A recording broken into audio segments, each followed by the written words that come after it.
A royal guard stops the funeral. Hello everyone. Enjoy these relaxing moments as you watch. The casket rested at the foot of the cathedral steps, rain beating on its surface. Marcus hadn't moved since his defiance of Wyatt, his soaked uniform like carved stone. We trained to hold the line, to march into fire without blinking. But no one teaches you how to bury the ones who followed you into it. The chaplain approached, his voice low. We will now begin the silent moment of honor. Those closest to Corporal Rowan may step forward. Mira stepped up, trembling, laying a hand on the wood. Her sob was sharp, swallowed by the rain. Marcus blinked, his jaw twitching. You were supposed to make it back. I told you to stay back on that patrol. You laughed, said I worried too much. I did, not enough. Soldiers in dress blues laid medals and patches at the casket's base, each a heavy emblem of sacrifice. Then, a chilling click sounded. A gloved hand reached for the latch. The casket was still closed, but something was wrong. Murmurs built. All eyes turned to Wyatt, who nodded to his assistant. The assistant held a black folder with a silver crest. By order of the Ministry of Defense, and in conjunction with the Embassy Security Office, the casket is to remain sealed, he read. Marcus's hands clenched, rage simmering. This isn't about protocol, it's about control, about hiding what happened to him, from his family, from all of us. Mira stepped forward, her voice lightening. He was my brother. They don't get to seal the truth with him. Strafford moved between Mira and the assistant, calm but dangerous. If she wants to see her brother, she will, the assistant stammered. Sir, with respect, this is a classified incident. There are details, injuries, that she's seen worse. We all have.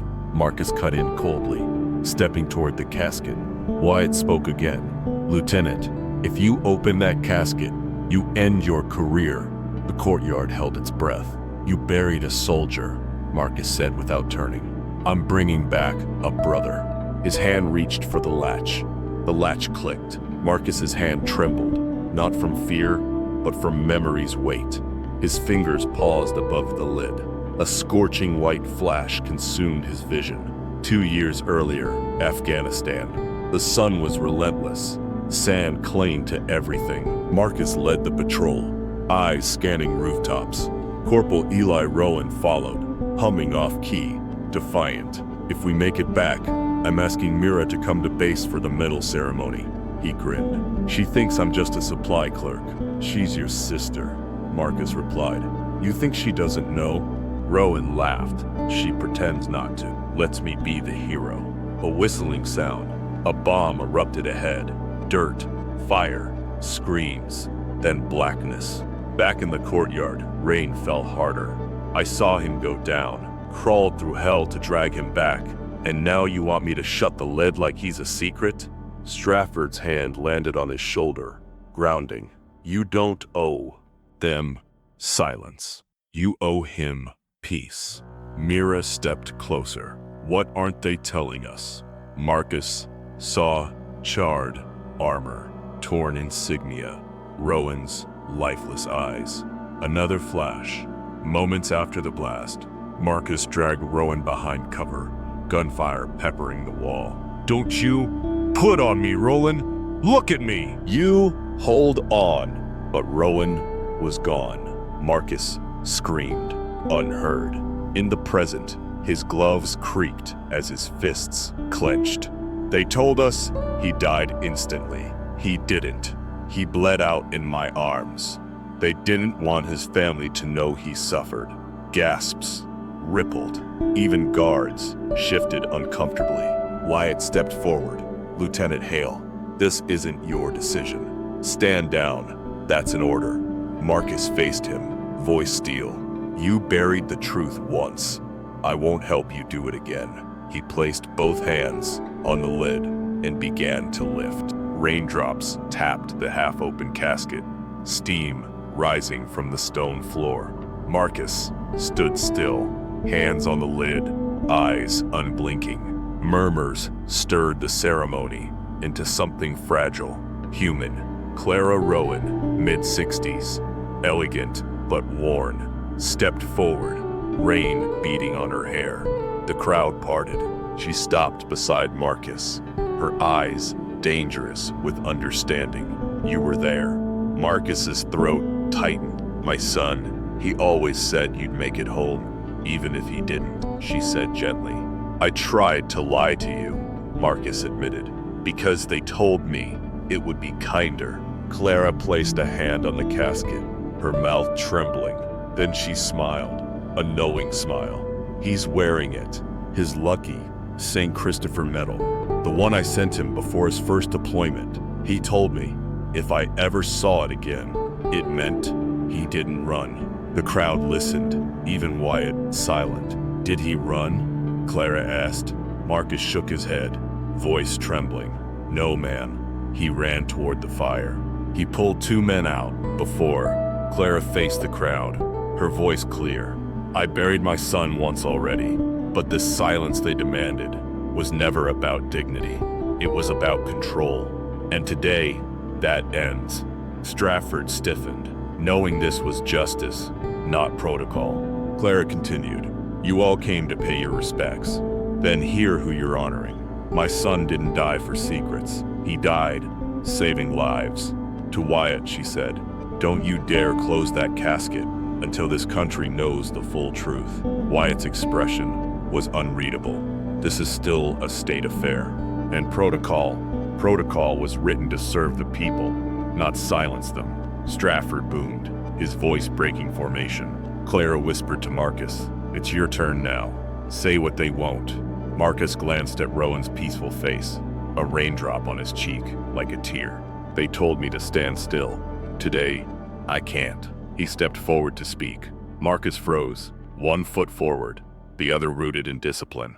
All eyes were on him, but he saw only flashes of the past. Afghanistan, night, explosions, gunfire. Rowan, bloody but grinning, shouting, "Don't you freeze, Sarge. You said no one gets left," in the courtyard. Marcus blinked hard, rain streaking his cheeks. "I gave the order. I told him to push forward. He followed me into the blast. They gave me a medal. I couldn't give his mother the truth." Clara stood by the casket, steadying herself. Marcus's hand trembled. "If I speak, I break every rule. But if I stay silent, I'm no better than those who buried him twice." Wyatt stepped closer, voice stern. "Sergeant, return to your post, or you'll face charges." The wind sharpened. Marcus didn't move. "They gave me a script, a uniform to hide behind. But that coffin doesn't hide a body. It hides the truth." Field hospital, night. Marcus sat, hands bloody, Rowan's dog tags clinking as they landed. "We couldn't save him," a doctor said. Marcus crumpled. Thunder cracked. Marcus lowered his rifle slightly, commanders bristling. He turned to the crowd. "Mothers, veterans, children. They think silence is strength, but the strongest man I knew died speaking truth to power, with no mic, just courage." Wyatt shouted, "Guard, stand down." Marcus looked to Strafford, who gave a silent nod. "I can't," Marcus said, taking a breath to speak. In the Royal Embassy Hall that evening, Ambassador Claire Ellis, late 50s, stood at a podium, her polished facade hiding fatigue. Dignitaries sat stiffly, murmurs buzzing. "He was more than a diplomat," Claire said, her voice heavy. "He was a bridge in a fractured world." A photo of her and James, now gone, was pinned to the podium. "James lived negotiating peace," she continued, trembling. "But it was the battles at home he never could escape." Marcus, at the back, watched, torn by respect and regret. "She carries the same weight I do. Promises broken, lives left behind." Years ago, apartment. Claire and James sat, tense. "I promise, one day this will end," James said. "Promise you'll come back whole," Claire replied. In the hall, Claire whispered, "Sometimes, the cost of peace is the silence we carry." The crowd shifted, sensing her pain. Then, a shadowed figure slipped toward the exit, catching Marcus's eye. Who leaves when the truth unfolds? He broke from the crowd, fist clenched. In the embassy office, Marcus slipped inside, heart hammering. His gaze fell on a sealed envelope with a cracked royal seal. Why now? Why here? He broke the seal, reading the yellowed paper's precise handwriting. If this reaches you, it means I could not protect the truth. The funeral is not merely for the fallen, but for the lies that bind us all. His face tightened, the letter burning in his hands. A footstep echoed outside. The door handle turned. Not now, Marcus whispered. A shadowed figure loomed. You shouldn't be reading that, they said urgently.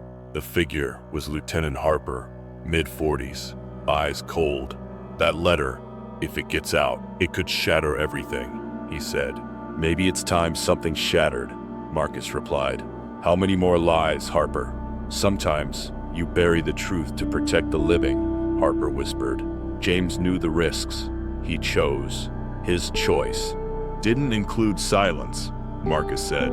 The office phone rang sharply. Harper glanced at it, suspicious. You shouldn't have read that letter. Maybe I'm done listening, Marcus said. The ringing stopped. Harper stepped closer. Someone's waiting outside.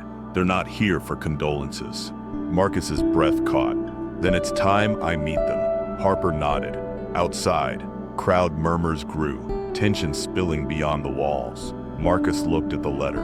The funeral isn't over. It's just beginning. At twilight, the procession halted, murmurs rippling. Marcus stepped from the guards, face resolute. Guards exchanged confused glances. Protocol forbade interruption. Marcus addressed the officer. Permission to approach the casket. I have a duty beyond protocol. That's against regulations, the officer said, shocked. Sometimes rules bend for truth, Marcus replied, breaking formation. Whispers spread like wildfire, gasps rising. An elderly woman's sob pierced the air. Marcus knelt by the casket, his hand resting on the wood, memories flooding, laughter, pain, promises. This man deserved more than silence. Marcus, you're breaking protocol, a guard shouted. Some honors can't wait for orders, Marcus whispered. A commander boomed. Marcus, step back, now. Marcus rose, tension coiling, the crowd holding its breath. Marcus stood tall, eyes burning. The commander stepped forward. You've endangered the ceremony. Your actions could spark chaos. Order means nothing if it silences truth, Marcus said. This man deserved more than to be forgotten behind closed wood. Murmurs grew. Shock, empathy, agreement. Clara stepped forward, tears streaming. He was my son. He deserved to be honored with every breath. Marcus glanced at her. A silent vow, a young guard whispered. Maybe he's right. The commander faltered. Marcus stepped closer to the casket, voice carrying. We're here to remember, to stand for those who cannot. The crowd applauded softly. A phone buzzed, a figure recording. Tension thickened. This isn't over, Marcus said, stepping back. This could cost you everything, the commander warned. For the fallen, I'll risk everything, Marcus thought. In the guard barracks, Marcus sat alone, uniform immaculate, but posture tense. Captain Reynolds approached. You broke protocol, Marcus. You knew the consequences. Silence isn't honor, Marcus said. The council wants answers, Reynolds said. You're risking your career, maybe more. I'll face it, Marcus replied. Reynolds nodded. Get some rest. Tomorrow, you face them. In the palace corridor, an official whispered. This defiance undermines everything.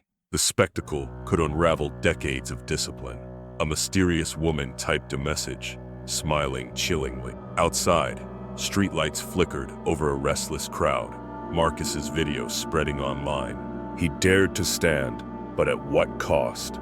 A man muttered. Marcus's phone buzzed with a message from an unknown number.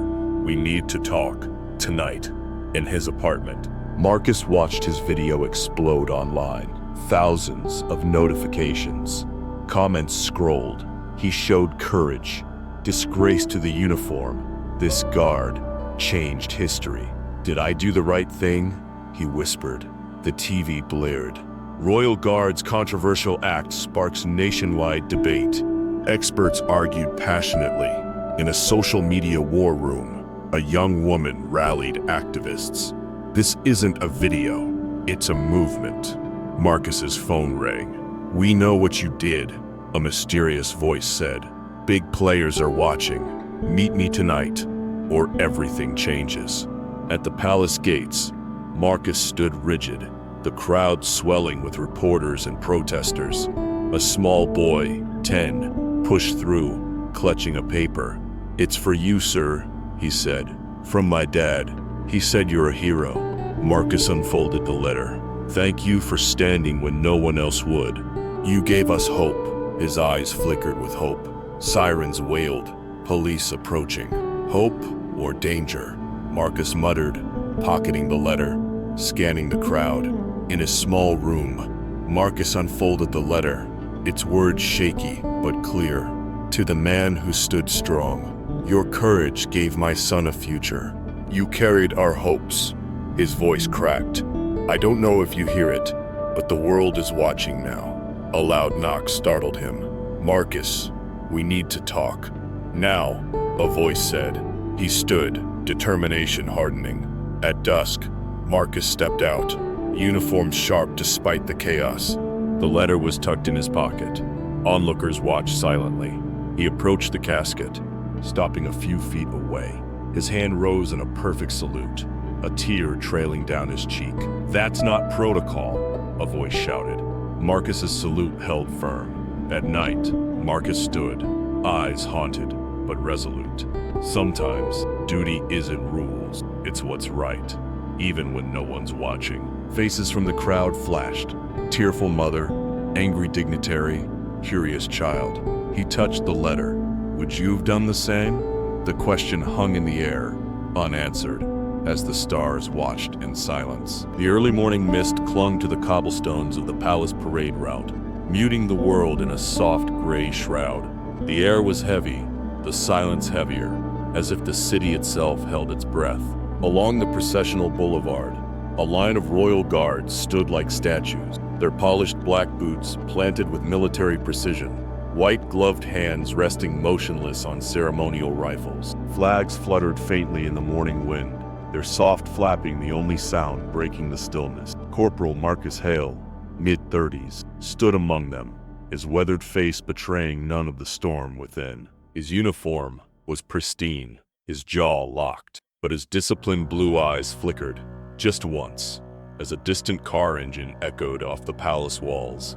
They told us to hold the line. Not just with our rifles, but with our silence, his inner voice murmured. Crowds pressed against velvet ropes on both sides of the boulevard, some clutching signs, others aiming phone cameras like weapons. The air hummed with unspoken tension. From the fog, a motorcade emerged, its black glass glinting as it turned the corner, slow and inevitable. Marcus's fingers twitched, then stilled. Some lines weren't drawn for justice. Some were drawn to bury it. His mind flashed. A flag-draped coffin, his sister's photo, a man in a suit, shaking hands with generals. Marcus, standing silent, just like today. The lead car carried that same man, a foreign dignitary, smiling faintly behind tinted glass. I'd practiced this 1,000 times in my head. The moment I'd see him again, and what I'd do. The motorcade drew closer, 20 feet, 15. The crowd quieted, the air still. Marcus's heartbeat pounded. Boom, boom, boom. The dignitary's window began to descend, and their eyes locked. The dignitary smiled, a cold, knowing curve of the lips. Marcus exhaled, controlled, calm, but his eyes hardened into a quiet storm. The motorcade glided past the first division of guards, the crowd shifting like a restless beast, murmuring. The distant roll of tires on wet cobblestones mingled with a cough, then a whisper. That's him. The one from the embassy fire, someone said. He wasn't supposed to be here, another muttered. Faces blurred as whispers spread. curious, resentful, angry. A teen boy, Jamie, 16, stood with rain-streaked cheeks, his eyes locked on the dignitary's car, jaw tight. "Coward," he whispered, defiance in his voice. His mother gripped his wrist. "Not here, Jamie. Not now," she urged. "He let them die. They said it was an accident, but you heard what she said," Jamie insisted. She pulled him close. "They're watching, baby. Always watching." A tactical camera panned from a nearby rooftop, its infrared lens blinking red, humming softly. The dignitary's car slowed near a photo wall. Images of fallen soldiers and civilians, makeshift candles, wilted flowers, subtle protest signs. Among them was Captain Alia Monroe, Marcus's sister, her fierce smile defiant, even in death. Marcus didn't move, didn't blink, but his eyes traced her image. You can't kill the truth. It shows up in candlelight and cardboard, in whispers between strangers. A buzz in his earpiece snapped him back. "Guard 3, posture check. Eyes front, no deviation," command ordered. Marcus's breath was shallow, his eyes snapping forward. They say the dead can't speak, but sometimes the living whisper loud enough to raise the dead. As the car passed the photo wall, an elderly man in uniform threw a flower, landing with a soft thud on the hood. The crowd gasped. The driver hesitated. Inside, the dignitary's jaw tightened, his voice low to his aide. "Find out who placed that wall, and who's whispering." Security stepped forward, rope swaying, tension swelling. Marcus remained frozen, but his thoughts burned. The line hasn't broken, but it's starting to bend. In the inner courtyard of the National Memorial Complex, a cold stillness hung like a held breath. Rows of empty chairs faced a ceremonial stage, black cloth ripping in the breeze. The crowd had yet to enter, the calm, an eye in the storm. Wind threaded through flagpoles, distant rumbles, thunder or jets, echoing faintly. Marcus stood beneath a gray sky, helmet removed, gloved hands folded behind his back, his reflection staring from the marble wall, etched with names, including Monroe. They tell you the uniform makes you steel, but steel rusts, and silence, it corrodes. Soft footsteps approached, not boots, but leather dress shoes. A diplomatic envoy in a sharp suit and silver tie spoke smoothly. "Corporal Monroe, we'd appreciate it if your men kept the atmosphere contained. The dignitary has expressed concern." "Concern about what?" Marcus asked, eyes still on the wall. "Optics. Images of mourning can be powerful, but uncontrolled grief, less so," the diplomat replied. Marcus turned slightly, jaw ticking. "And what about truth? Can that be contained?" The diplomat's lips flattened into a calculated smirk. "Only if it's convenient." Wind whistled through empty seats. Marcus's hand gripped the marble, trembling slightly. "This is what they want. Stillness, obedience, the illusion of peace, carved into stone." The diplomat stepped closer. "You've served well, Corporal. Don't ruin your record for sentiment." Marcus's eyes drifted to Jamie, standing alone outside the security line, watching, their gazes locked for half a second. There's a storm coming, but it's not in the sky. A loudspeaker crackled. "Final formation in 5 minutes. Ceremony begins in 10. Marcus walked toward formation, his expression unreadable, but something cracked beneath. "You can't hold back a storm forever, and I'm done holding my breath." The memorial ceremony stage was set, seats filled with black suits and dress uniforms, cameras hovering like vultures. A massive screen displayed Private First Class Alicia Monroe, young, proud, frozen, in time. A ceremonial bell tolled, deep and final, as muted coughs and wind-brushing reefs filled the air. Marcus stood at parade rest beside the flag-draped casket, jaw clenched. You trained for silence. You practiced stillness, but you never trained for watching them bury your blood. The MC announced the dignitary, representing an allied partnership. Whispers rippled, cameras tilted, tension shifted. The dignitary approached the podium, dark suit exuding cold confidence. In moments like these, We remember not only the cost of war, but the purpose behind it. Marcus's thumb pressed hard against his palm. Loyalty to the mission, or silence about the truth? A memory flashed. Alicia in a humid alley, gunfire distant, yelling into a radio. They lied to us, Marcus. This isn't peacekeeping. This is cleanup. Back on stage, the dignitary smiled. She will be remembered, not for controversy, but for her loyalty to the mission. Marcus's chest rose, sweat snaking down his temple. Suddenly, Jamie stood in the second row. "That's a lie," he said, loud enough to draw gasps. Cameras turned, guard shifted. "She died trying to tell the truth, and you're the reason she couldn't," he shouted. Marcus's breath caught, his eyes breaking formation to Jamie. "Everything they've built, it's paper thin."